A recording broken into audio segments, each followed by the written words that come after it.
Before starting the session, I would like to thank the management of Grace College of Engineering as well as the organizers for giving me this opportunity.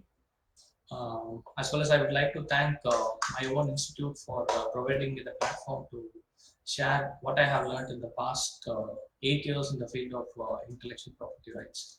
So with this, we'll straight away get into the session. So before going into the session formally, I would like to have a small disclaimer here.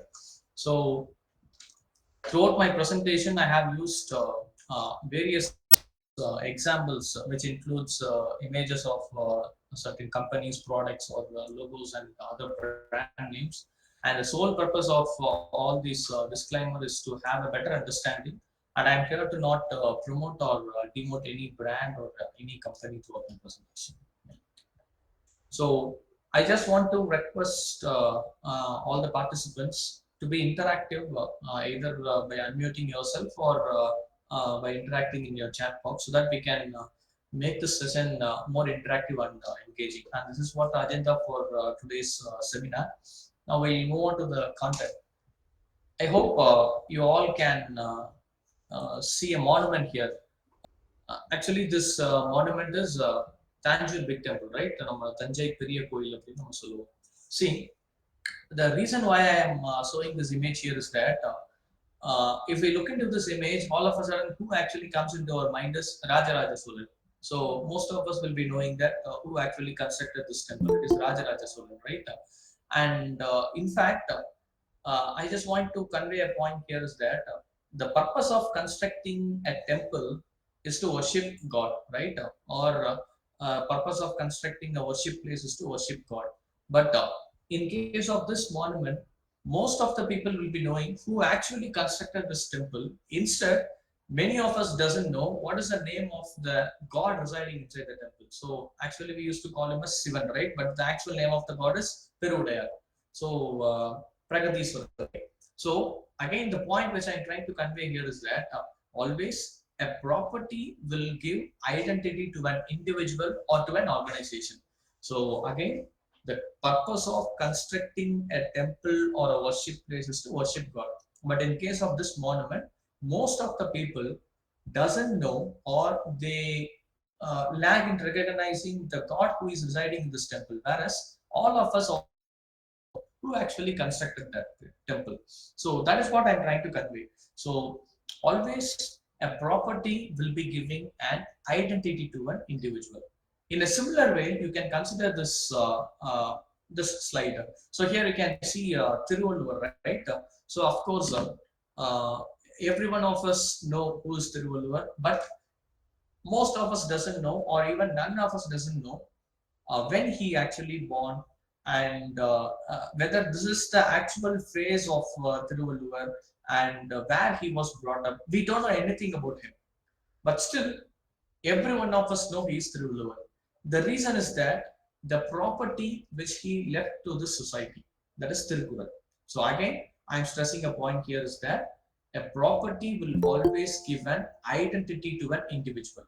So every individual or an organization will get their recognition, or they will be getting their identity by means of this property. So if you are having an idea, or if you have created something in an initial stage, it will be in an intangible form. Intangible means it doesn't have any kind of physical appearance, right?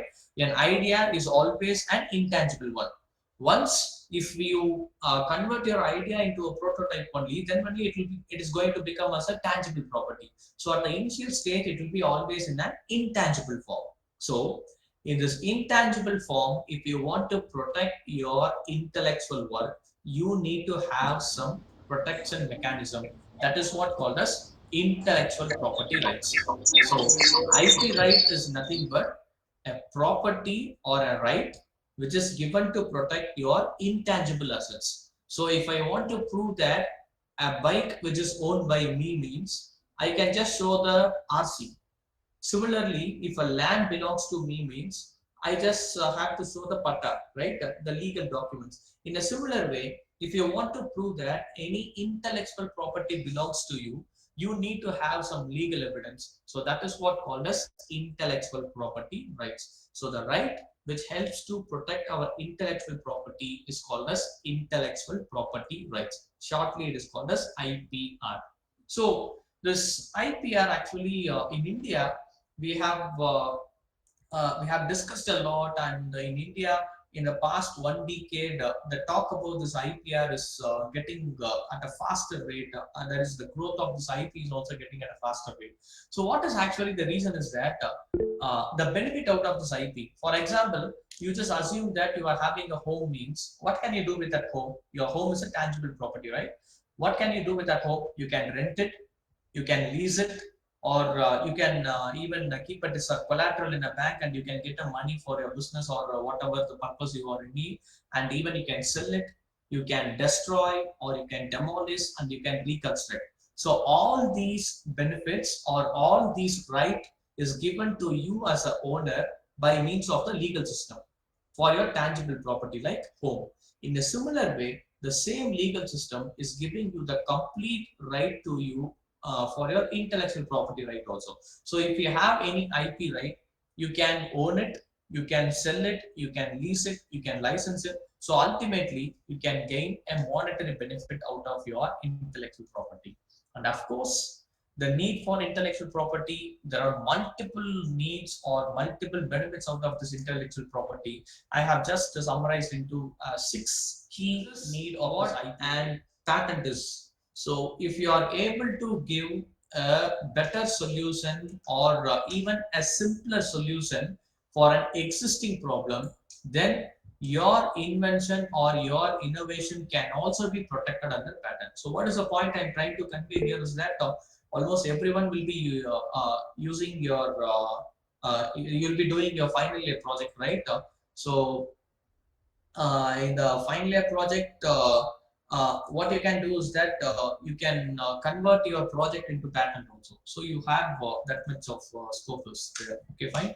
So we'll move further. So if you want to protect your invention or your project or your innovation under patent means you just or your invention need to satisfy three criteria.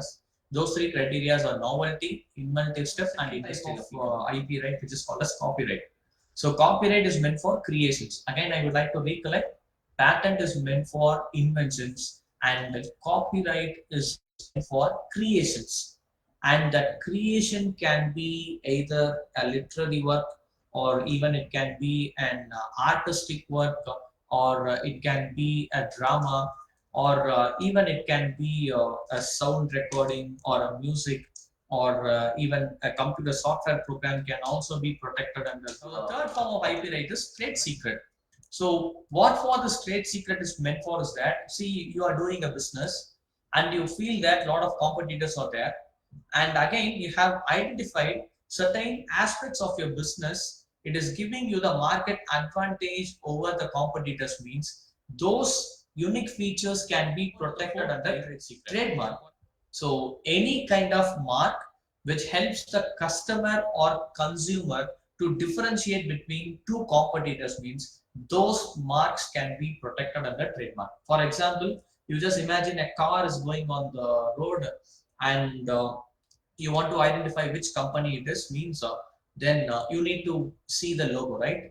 That logo can be protected under trademark, right? So what are all the stuffs can be protected under trademark is that it can be a smell or a sound, word, letters, logo, slogan, logo, combination of letter, label, name, signature, brand, whatever it may be, which helps the customer or consumer to differentiate between two competitors means all those marks can be protected. Now we move on to the fifth type of IP right, which is called as industrial design or design registration. The aesthetic look of a product can be protected under industrial design. For example, you just see I'm having a mobile case. This mobile case design can be protected under industrial design. In a similar way, whatever, for example, you can consider this pen stand, the hexagonal shape, the aesthetic look of the product. It can be protected under industrial design. So industrial design is meant for the aesthetic look of any products, right? And the tenure for protection of this industrial design is 10 years, upon which you can extend up to 5 years. Totally 15 years uh, you can have a protection. For example, you can see this bottle. Without seeing the name, we'll be able to identify that it belongs to Indulekha. So how we are able to recognize it? Based on the shape of the bottle. In a similar way, you can consider this pencil. Most of us doesn't know what brand it belongs to, but almost every one of us will be knowing which brand it belongs to. It is actually belonging to Natraj, and the previous one is actually Camelin. Similarly, this pen is actually a Sino, a 2 rupee or 3 rupee pen. Whereas most of us will be using this pen. So this is actually Renault 045. So the aesthetic look helps the customer or the consumer to identify the brand name. All those designs can be protected under industrial design. Now the next type of IP, the sixth type is plant variety and farmers right protection. If your invention is relevant to plant kingdom means those stuffs can be protected under plant the seventh type of IP. Before going to this, I just want to convey about another type of IP which is called as SICLDR, semiconductor integrated circuit layout design registry. So that is shortly called as SICLDR, which is meant for the design or the layout of integrated circuit or semiconductor. It is specific to semiconductor and ICs. The layout of this ICs or semiconductors can be protected under industrial SICLDR. Now the last type of IP is geographical indication. In Tamil we used to call it as Puvisar Kuriyidu. So it is meant for the commodities which is having its unique feature with respect to a geographical location. For example, it can be an agricultural product, it can be a manufactured commodity, it can be an handcraft work, it can be a natural and foodstuff. All these commodities which is having its unique feature with respect to a geographical location can be protected under geographical indication. And the tenure of protection is for 10 years, upon which you can renew it for an indefinite period of time for a period of 10 years. After 10 years, you can renew it for every 10 years. Now, for example, you can consider Darjeeling tea. So tea is famous in Darjeeling. This Darjeeling tea is the first ever geographical indication which is granted in India in the year 2004. So Darjeeling tea is protected under geographical indication. And the first ever geographical indication which was given for the state of Tamil Nadu is for Salem fabric. And the other renowned or some important GA tags for Madurai Malli. See, this jasmine flower is not only growing in Madurai. Even if we seed it in some other place, it will also grow.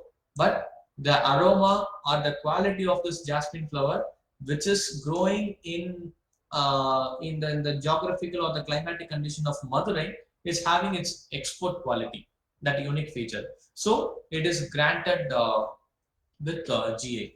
And similarly, Kashmir saffron, it is also given a GA tag. Tirupati Laddu is given with the GA tag. Odisha Rasagulla is given with GA tag. And as on date in India, almost 670 geographical indications have been granted, out of which 61 is granted to the geographical area within our state for the state of Tamil Nadu. So Tamil Nadu is a state which is having more number of geographical indications, right? So that is all about the different types of IPR. Even coal petty Kadlamata is also given with the grant of patent. So that is all about the different types of IPR. I hope you had a glimpse of this different types of IP, right?